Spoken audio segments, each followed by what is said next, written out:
Happy holidays, everyone, and thank you for listening to the Fat Burning Man Show, where we talk about real food and real results. Today, we're here with my pals Hayley and Bill of the Food Lovers Primal Palate. But before we get to it, in the spirit of the holidays, I just want to say thank you to you folks out there for listening. It's been an amazing year. I can't believe it hasn't even been a whole year that I've been doing this. But my dream of turning a passion for health into a lifestyle has come true because of you guys. It's humbling, and I thank you so much for your support. And so as a thank you for Black Friday and this weekend until, Monday at midnight, George and I are offering the Caveman Feast Cookbook, which is over 210 paleo-friendly recipes for $30 off, and you can check it out at cavemanfeast.com. If you haven't experienced George's cooking yet, you guys are in for a treat. Now, speaking of good cooks, Bill and Hayley are masters of the kitchen. They're the folks behind the Food Lovers Primal Palate and authors of Make It Paleo, the 30-day Intro to Paleo, and the soon-to-be-released Gather. And in today's show, we talk about how to plan a perfectly paleo party,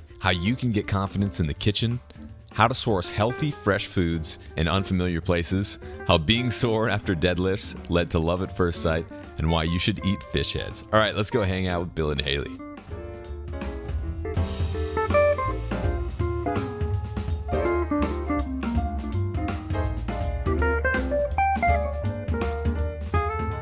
We're here with the authors of Make It Paleo and masters of entertaining in a paleo kitchen, Bill and Hayley. What's cooking, guys? Hey, well, how you doing? Life is good. Life is very good. It's awesome to be back in Austin. You guys can relate to being on the road a bunch, and it's so nice to be home. Oh, yeah, we hear that. We've been on the road for what feels like 3 or 4 months now. It all started back in the summer when we were at the CrossFit Games in July, and then we did AHS in August. And then we did a bunch of on-the-road photo shoots for our next cookbook throughout the fall, which I'm sure we're going to touch on. But we just returned home to Pittsburgh 2 days ago, so we're finally settling back in, and it's great to be home. Yeah, I'm sure it is. So let's start, for the people who don't know you out there, let's start with your stories. And ladies always go first. My story, my paleo story, or just my story? Yeah, how about a bit of both? Okay.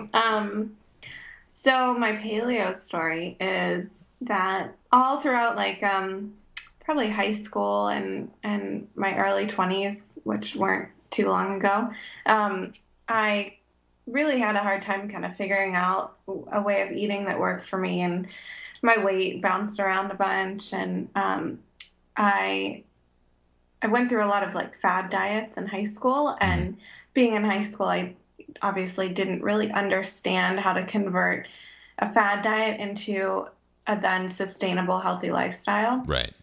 So that kind of backfired because, I had all these friends that were eating pizza and junk food and stuff, and I would finish my 2 weeks on my little fad diet and not know what to do after that. So that was tough for most of high school, just not really figuring out a way of eating that really worked for me. And then after high school, I went out to Los Angeles, and I was trained to do makeup for high definition and print in Hollywood. Wow. I had no idea. That's cool. Yeah. So that was always my passion is makeup. And I've kind of been the little sort of makeup artist for a couple of the other paleo chicks, like Diane. Any of her pro photos, I've done her makeup for that, on her book and her latest photos. And Liz Wolfe, I did her makeup for some stuff, and obviously my own. So I've kind of been able to help my friends out in that way in this community. But that's actually how I met Bill, was doing makeup for the lead singer of his band at the time for their music video. Cool.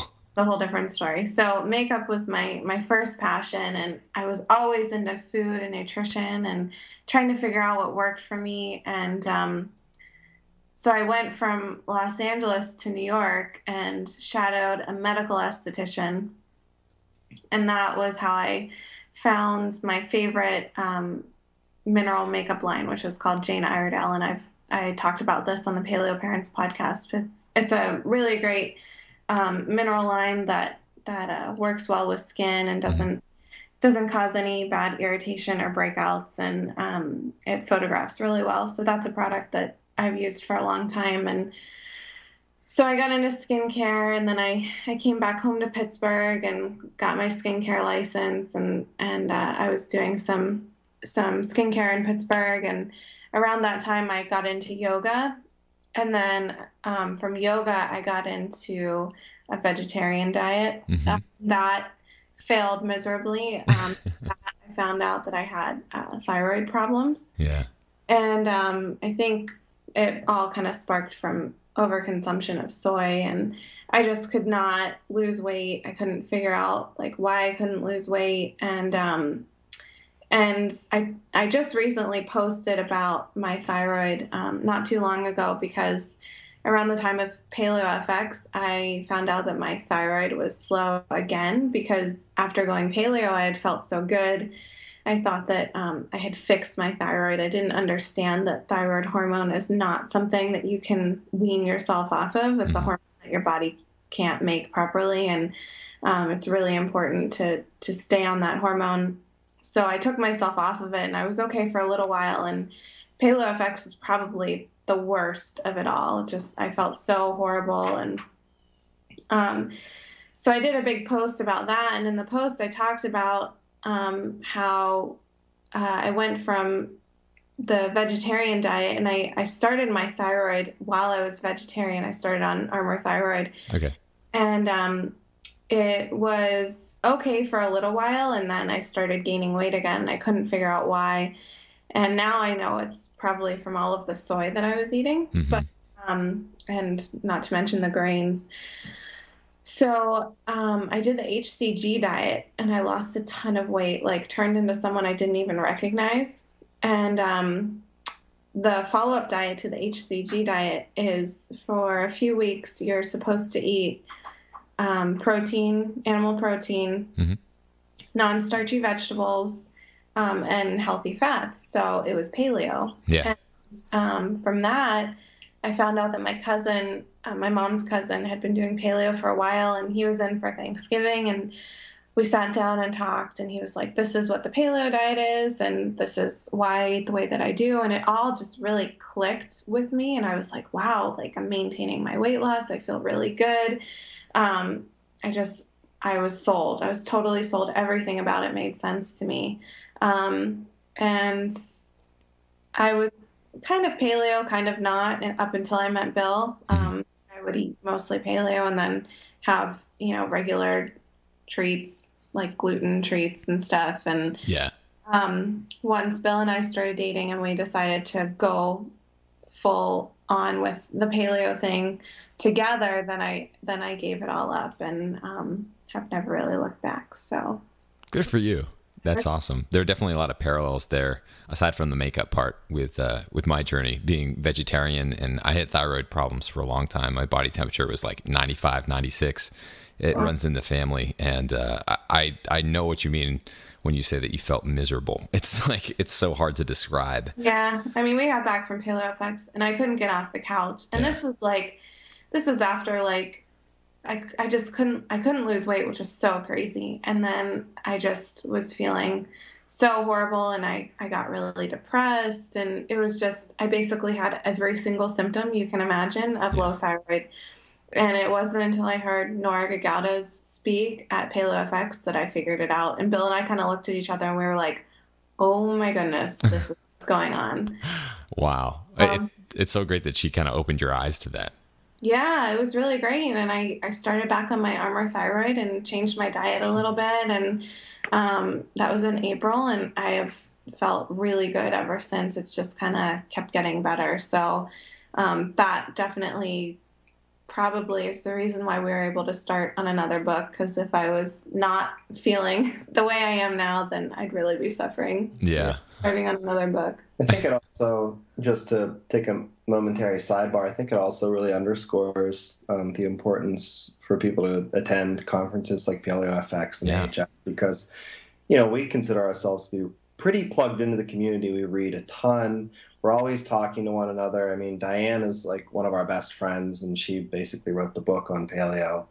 Like, no matter how much you read and know, sometimes like there's going to be more out there. So like, I think it's really important to go to these conferences and just sort of go with an open mind and listen, because you're always going to learn something new. And you know, we were just at Weston Price a few weeks ago out in San Jose, and that was monumental for us too. We learned so much, and sort of differing perspectives than you typically get at a paleo conference. Right. So. Absolutely. And one of the cool things that happens too when you're in person, like at a conference, is that you're blindsided in a really good way by things you weren't expecting. And that could be food that you're tasting or people talking about a totally new, wacky thing. I remember, you know, like cold thermogenesis was all the rage last year at Paleo FX. And like, there are all these things that just kind of make you, if you're surfing the internet, say, and going to your normal blogs that you always read, like you might not be blindsided by some of this weird, wacky stuff.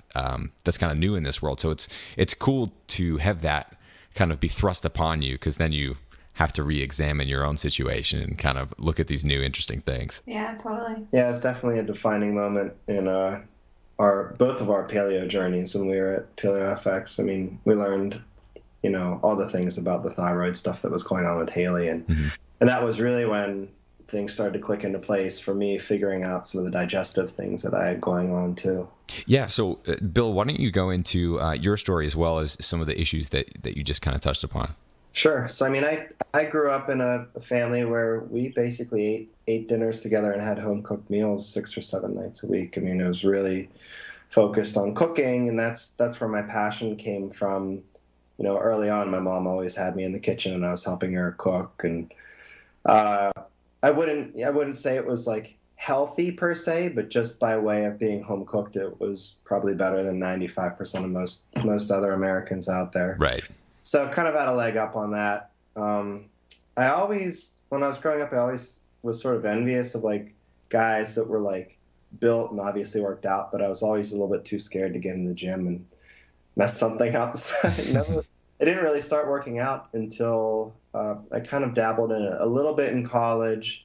But then after I left Penn State and I moved to DC for my first job, I lived with a couple of guys that, you know, they had done it before, they'd worked out a lot, and they kind of showed me the ropes. So I kind of did that typical just weightlifting stuff, like back days and chest days and bis and tris and, you know, all that stuff that a lot of guys out there did and still do. Yeah.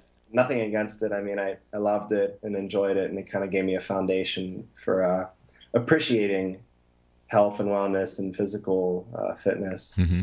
So I was working out in DC, and a couple of years later, I found myself back in Pittsburgh. You know, kind of as the economy turned upside down, I found that it was better to be back home, and I got a great job back home that was stable. Yeah. Living back here, and I called up a buddy of mine who was just a phenomenal guitarist who now happens to live in Nashville. But I said, hey, I'm kind of looking for work right now. I'm not really finding much, so, you know, I'm wondering if you know anyone that needs a drummer. And he said, well, as a matter of fact, my drummer's going back to Berkeley, so I want you to play in my band. Nice. Which is great. I mean, I've been playing drums for, I guess, 17 years now, so that's kind of my first passion in life. And yeah. Lo and behold, I got a job about a week later. So then I was holding 2 jobs, one as a musician and one as a landscape architect. Yeah, I know what that's like. Yeah. It's a lot of fun, but a lot of work. You're kind of working during the day and then staying out until midnight or later in the clubs. So. Yeah, not a lot of sleep. Yeah, not a lot of sleep. And you know, you walk in the morning, the night after a gig, and the boss looks at you and just sort of shakes their head. You poor soul. Band filmed the music video in a warehouse on a really, really cold March day after one of our blizzards a couple of years ago, 3 years ago now. And Hayley was there. I noticed her immediately because she was so beautiful. And later in the day, I overheard her saying that she was sore from doing deadlifts the day before. And it was like one of those moments where just time stood still. And I was like, I've never heard of a woman doing deadlifts. Great. So I introduced myself, and we just really hit it off. I mean, there's just instant chemistry. And we started dating and eventually moved in together. But we started, I guess all of this paleo stuff started for us. We went down to the beach for a weekend, and my family has a house on the East Coast, and we stayed there. And we were cooking all these meals together, and Hayley was paleo at the time, kind of like at a 75% level, I'd say. Yeah.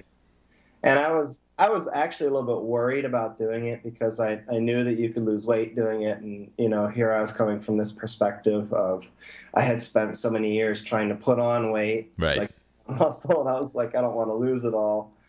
But I finally was like, you know what, for this to all work better, I'm going to do this and just give it a shot. And so that weekend we were cooking together and putting pictures on Facebook, and over dinner one night, we kind of had this conversation, like, wouldn't it be great if we could write a cookbook? And Hayley said it would actually be really fun to do a blog together. So that was where the Food Lovers Primal Palate was born. Of course, it took us about 3 weeks to figure out what we were going to call the blog. And Yeah.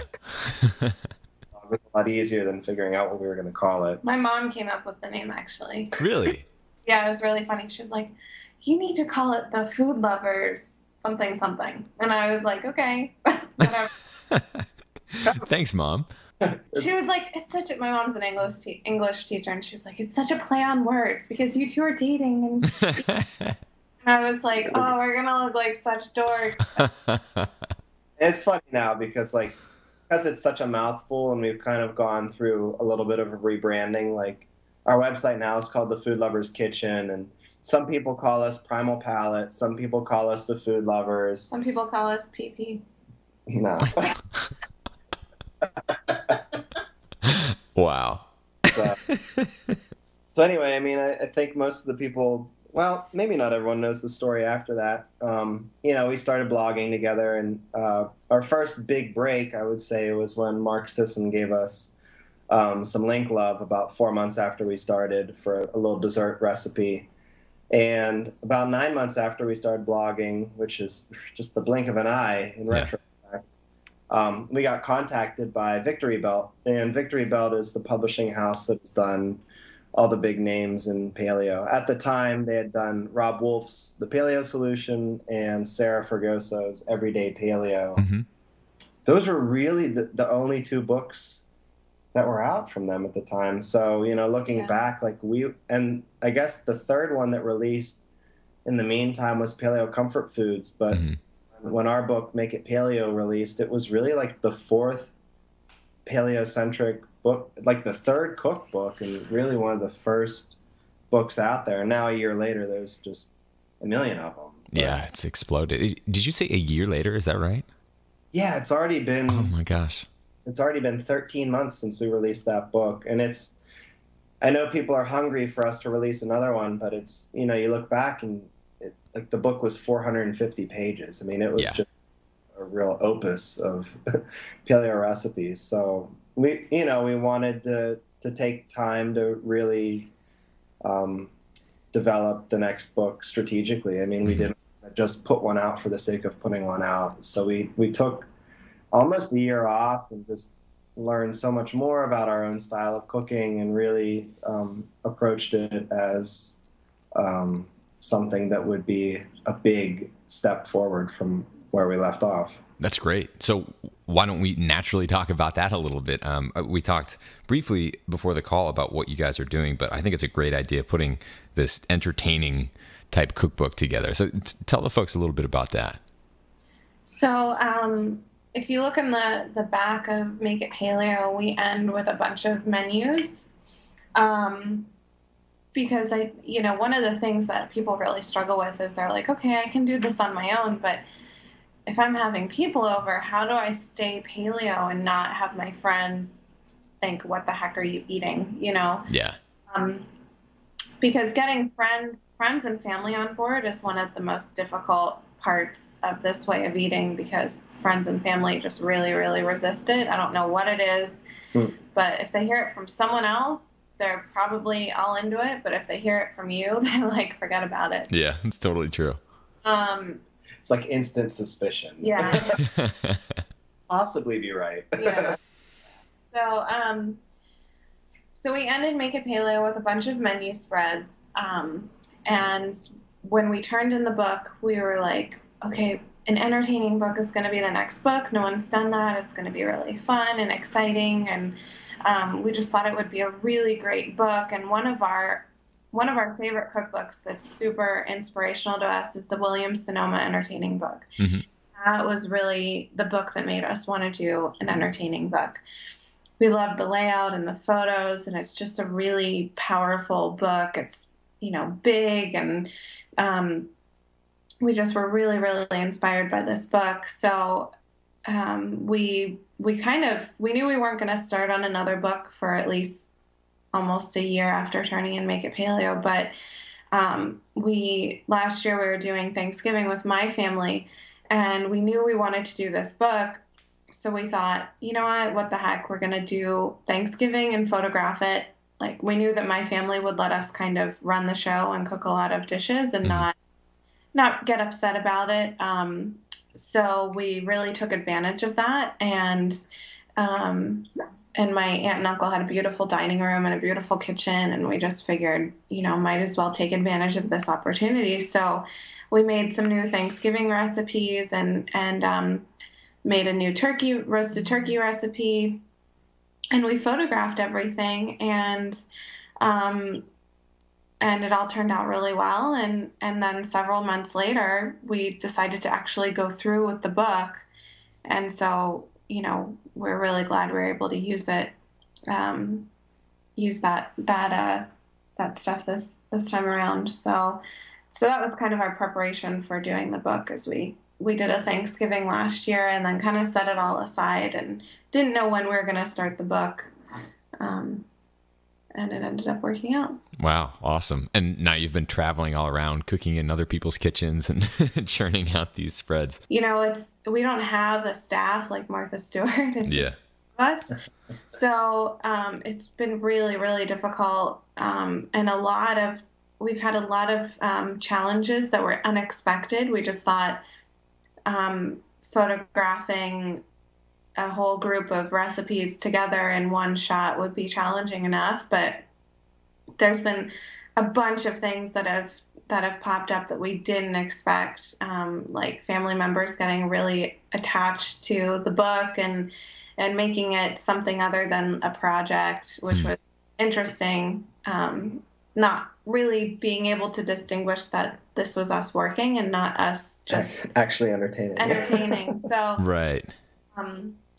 So that was an interesting challenge that we had to kind of handle, and just having other people involved, because we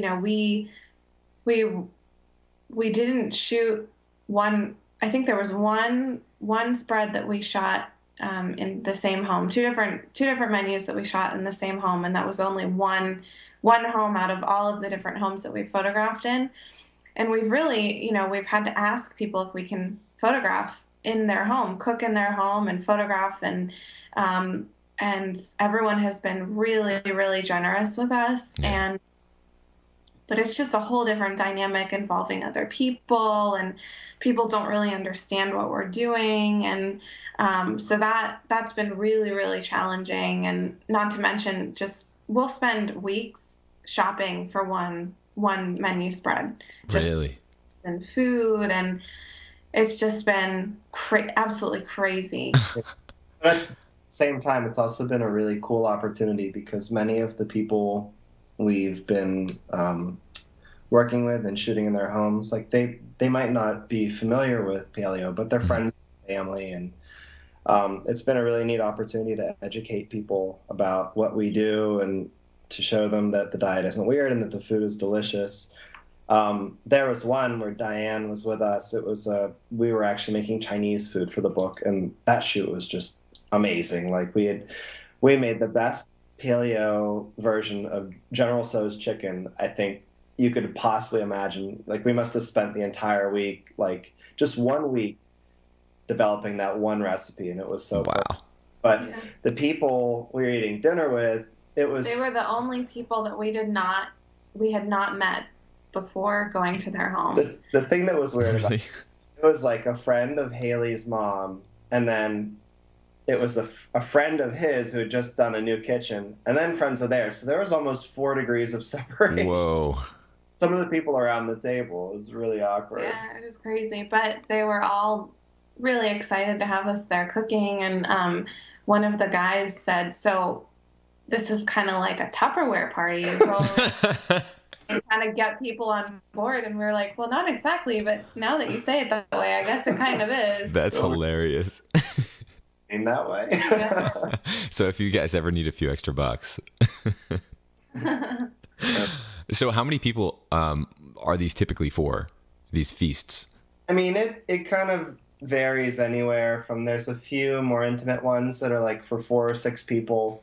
We had one shoot where we requested they keep it to 10 or 12, and they had 18 people. Wow. So we kind of like reconfigured some dishes and made it work. But at a median level, it's typically 6 to 10, just right around 8. So Okay. it's sort of like a family style book in a way, but Yeah. you know, a couple could have 3 other couples over and it would just be absolutely perfect. Yeah, that's a great size. So do you have any like quick tips for people who are trying to get started taking paleo from a 1 or 2 person endeavor to families or even like large style entertainment? Yeah, one of the things we incorporate into the book is all different dishes that you can make ahead of time. Mm-hmm. It's really key. Things that you can prepare ahead of time for the menu. One of the challenges we had with producing the book was a couple of our shoots that were out of town. We were not able to cook ahead of time, and that really changes the game. So most people, if you're actually just entertaining, you're not going to be chasing the light like we were, trying to get photos in daylight. But definitely making some dishes ahead of time, or there will be things that you can partially cook and then finish the cooking off the next day. And the other thing that we've included with each menu, because we kind of look at this book like a paleo lifestyle, it's not like a strict paleo cookbook.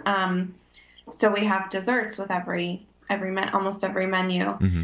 And so some of the desserts you can make the day before, and those will be ready, and then you can either pop them back in the oven right beforehand, or if they're served chilled, then that's something. So I think definitely being able to cook dishes ahead of time really helps, because the way that we all cook is all real food, and you're not putting out cheese and crackers, and you know, so it is more time consuming trying to serve a large group of people real food. Yeah. And chasing the light, I didn't even think about that. You poor guys. That would be so difficult. The biggest part was when we started working on the book, we had to have people eat at like 8 o'clock or almost 9 o'clock at night, because we want that golden hour for the photos. Mm-hmm. And in the summer, it's much later. And then in the fall, it's much, much earlier. So we had one shoot in particular that a few weeks ago that was really tough, because we, like idiots, scheduled it on a Friday, and most people can't get out of work early enough. So that was a really interesting one, trying to keep food warm for people. So it was nice because we got all the photos out of the way before most of the people showed up. But so we were actually able to mingle and actually entertain for that group of people. But in some respects, that was pretty interesting, because that's the way you'd probably negotiate the situation anyway. You'd want to prepare a ton of it ahead of time. Mm-hmm. Maybe take an hour or 2 to, you know, straighten up the house, get cleaned up before the party, and then you really want to entertain while people are there. And when we're not shooting for a book, that's the way we would do it. Yeah, that's funny. Making the book is such a different experience than like experiencing the book itself. Yeah, it's a parallel universe.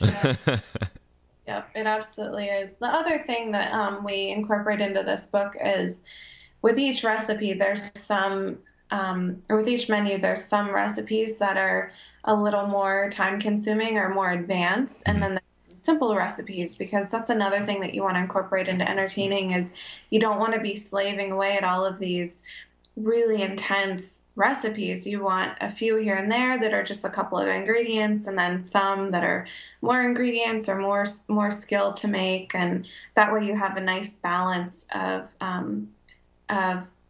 cooking levels so that you can really kind of get things done effortlessly. So. Right. So what are the primary ways that you use to cook food? Is it like baking, or do you get crazy with sous vide and cast iron skillets and stuff like that? Like how primarily do you do it?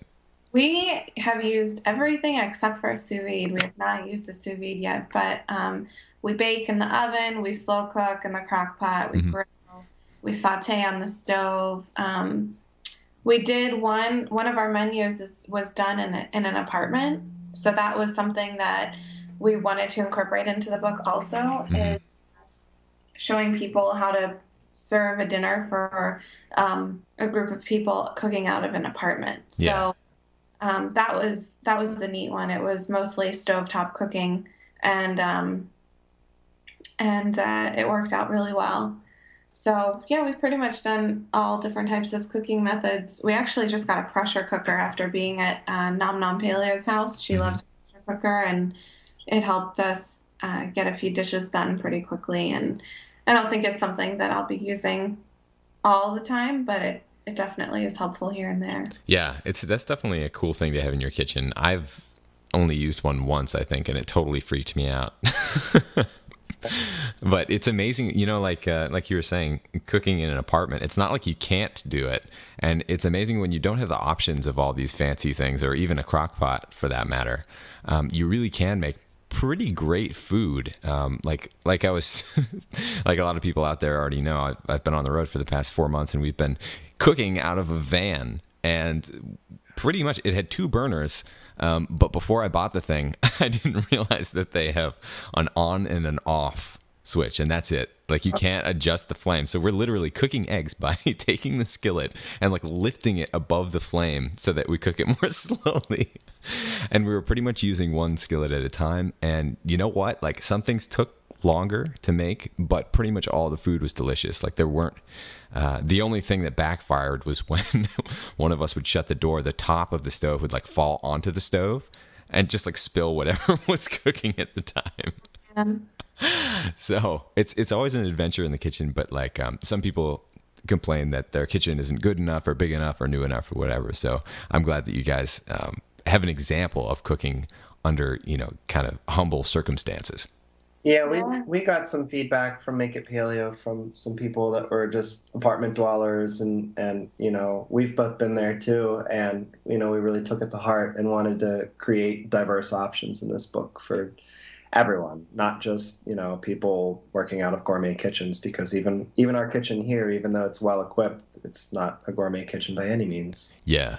And you guys must have learned a lot yourselves, just from a shopping perspective, being in all these new cities and places across the country. So why don't you share a little bit of what you learned in these unfamiliar places? How do you get real, fresh, good foods? We'll talk about Kamalame first. Yeah, so probably the most interesting one was the Bahamas shoot, because we were on a private island, and all the food has to be shipped in. They used to have an herb garden that grew on the island, but that wasn't happening when we were there. So our Bahamas shoot was on an island called Kamalame Key, which is right off of Andros, and it's about 4 miles long, and it's this teeny island, and it's only this resort that's on there. And we were going with friends who they're really close with the owners of the island, so they really welcomed us there, and were super generous with us. And they basically let us into the working kitchen for the resort and said, "Take what you want." So that was basically our grocery store. Wow. They had fresh fish available for us that day. They made sure someone went out and caught fish for us. But the whole idea with that spread was that we were on an island, so the dishes were pretty simple because you don't have access to much on an island in the Bahamas. So that was really interesting. We also developed that spread about 2 days before we did it because we didn't know what was going to be available on the island. Huh. There. Yeah. And also a lot of the things that were cooked on the island were sort of regional cuisine. So, we kind of took flavor cues from a few different dishes that we had there to develop that one. And it was really fun actually, because it was, I think that the limiting of the ingredients and the kitchen situation was actually really cool. It was a neat challenge. It was almost like being on a show. Yeah. Kind of figure out how to make the recipes interesting when you're working with, so few ingredients. Yeah, absolutely. So what did you guys wind up making? So they caught some fresh snapper for us. And had those cleaned and prepared. So we baked whole snapper that we stuffed with herbs and lemon, and we did some steamed lobster tails, and we did some fried plantains with a mango salsa and a salad with microgreens and mango, and what was the last thing we did? Oh, asparagus. We did some roasted asparagus with a lot of citrus on that. And I forget, did we do a dessert for that one? No, we couldn't do a dessert for that one. Yeah. That might be the one in the book without it. Well, yeah. It's not the only one, but That sounds pretty amazing, though. I'm definitely drooling all over my desk right now. catfish was really something to behold. It was really cool. Just I'd never worked with a whole fish before, and I really wanted to. So that was fun. Yeah, it freaks a lot of people out. Yeah. We actually were down in Florida. Our last trip for this book was in Florida this past weekend, and while Hayley was preparing for the shoot, I got to go out on a boat with a couple of our friends down there, and we caught a mahi, and I caught a few ocean perch, and Hayley's little cousin caught a yellow-tailed snapper. So we brought a couple of those fish home whole as well, and we're probably gonna eat them. It was funny. Maybe even tomorrow. Nice. The owner of the home was helping clean the fish with the captain that was out there with all of them, and they filleted the mahi and threw the head and the bones into the ocean. And I was like, for the next fish, can you give us the head and the bones? I was thinking these people probably think we're crazy. No, eat the whole animal, right? Yeah. But, even the eyeballs. Yeah, it was really cool. I mean, I was like, seriously, this is some really fresh wild caught fish. Who's gonna say? This thing was in the ocean 3 hours ago. Yeah, I definitely want the head of that fish.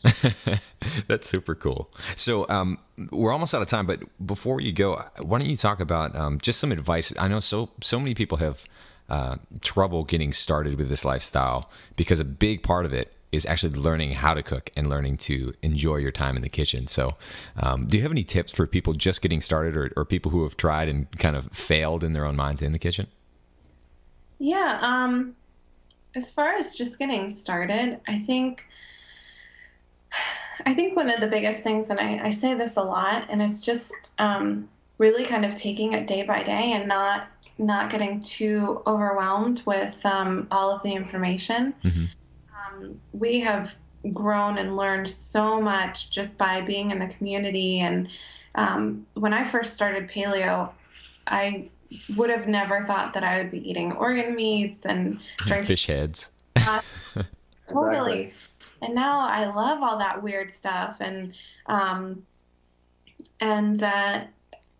so it's definitely a different approach, really coming from it from like a really nutritional standpoint, and really making an effort to eat really nutritionally dense foods. And so I think just kind of trying not to get too overwhelmed with all of the information, because there's so much information out there. It's really easy to get overwhelmed and not know if you're doing the right thing. And I think, just trying to stay relaxed and just cook simply. I mean, salt, pepper, coconut oil, that's really all you need to make something taste good. Yeah.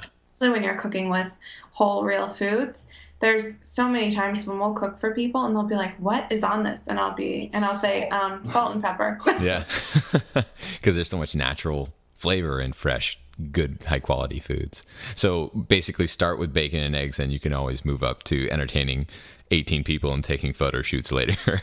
Kind of what it boils down to. I mean, I was just going to add that pick 1 or 2 or 3 dishes that you can master, Mm-hmm. and then just try something new each week. I mean, that's kind of the way we cook too. We have, obviously now we have a huge wealth of, recipes that we cook on, we could cook on a regular basis, but we still have a few sort of core meals that we just keep in regular rotation because they're easy and they taste good and they're healthy. Yeah. Yeah. There's people out there who probably will never feel comfortable creating a recipe on their own. I know a few people that find comfort in following someone else's recipe, and really have a hard time really organizing a recipe on their own. Mm-hmm. And that's fine. There's nothing wrong with that. There's so many good sources out there for paleo recipes. I mean, they're everywhere you turn. So I think also following other people's recipes is a great way to learn how to cook new things.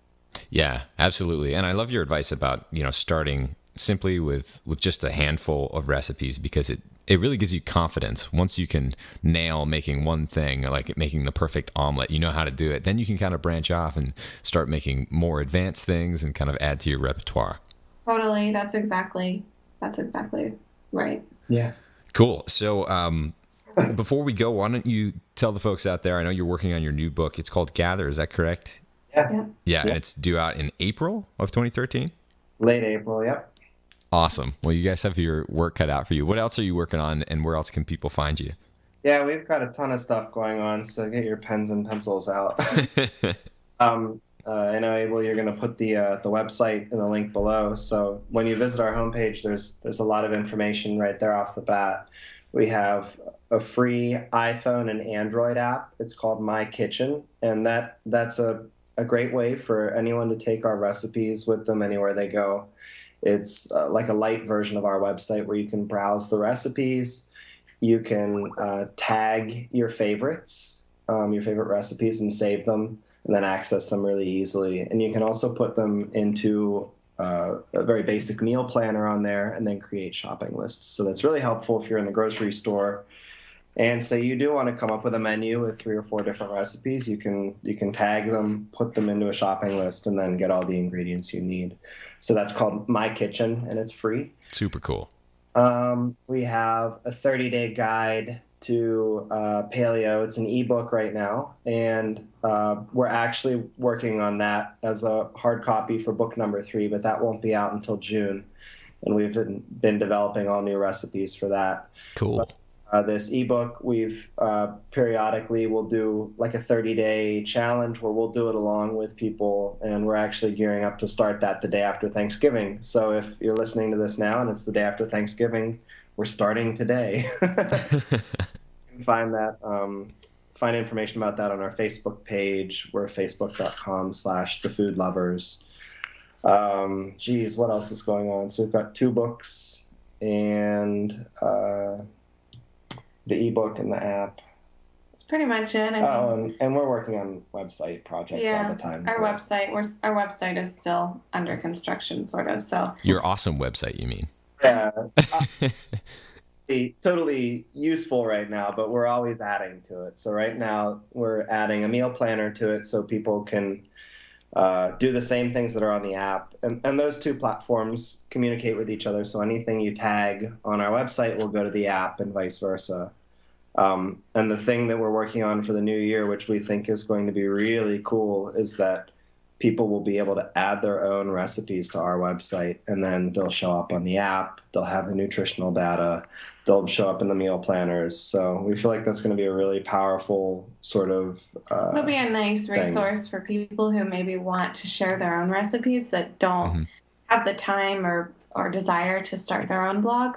So it'll be a neat way for other people around the community to share their own recipes too. And leverage our platform. Yeah. Yeah. Well, that's awesome. You guys are really doing some killer work, and I point a lot of my readers and listeners and fans over to your website when they don't know how to get started in the kitchen, or even if they are just looking for more ideas for recipes. It's an awesome website that you guys have put together.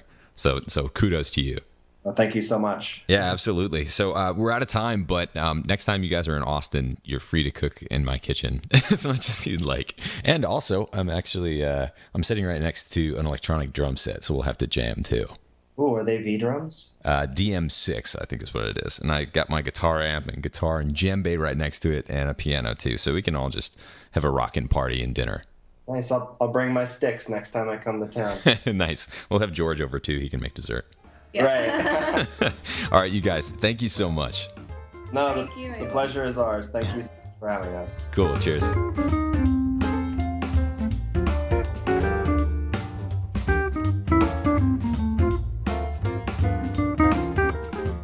If you'd like to hear more from Bill and Hayley, and I highly suggest that you do, head on over to their website at beta.primal-palette.com.